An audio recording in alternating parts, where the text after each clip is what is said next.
రంగారెడ్డి జిల్లాలో bread packet లోపల వెంట్రుకలు, చిత్తు కాగితాలు కలకలం రేపాయి. నార్సింగ్ పరిధిలోని మేరిన్ బేకరీలో ప్యాక్ చేసిన బ్రెడ్ కవర్ల నుంచి వెంట్రుకలు, చిత్తు కాగితం రావడంతో కస్టమర్ నిర్వాహకులు ప్రశ్నించారు.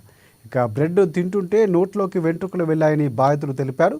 కవరేజీ చేసే సమయంలో మీడియాను బేకరీ నిర్వాహకులు అడ్డుకున్నారు. ఇక తక్షణమే బేకరీపై చర్యలు తీసుకోవాలని వినియోగదారులు, ఫుడ్ సేఫ్టీ అధికారులు కోరుతున్నారు.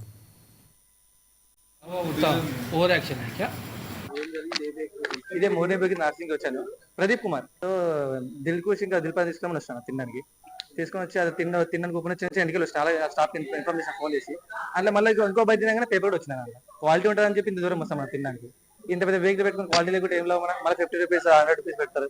ఏం లేవు మన మోర్నీ బేకరీ నార్సింగ్ బ్రాంచ్ 2 ఎన్నికలు వచ్చింది. అప్పటికి ఇన్ఫర్మేషన్ చేంజ్ వచ్చాయి. సరే పోనీలే అని చెప్పి 2 చిన్నది తీసి పడేసిన.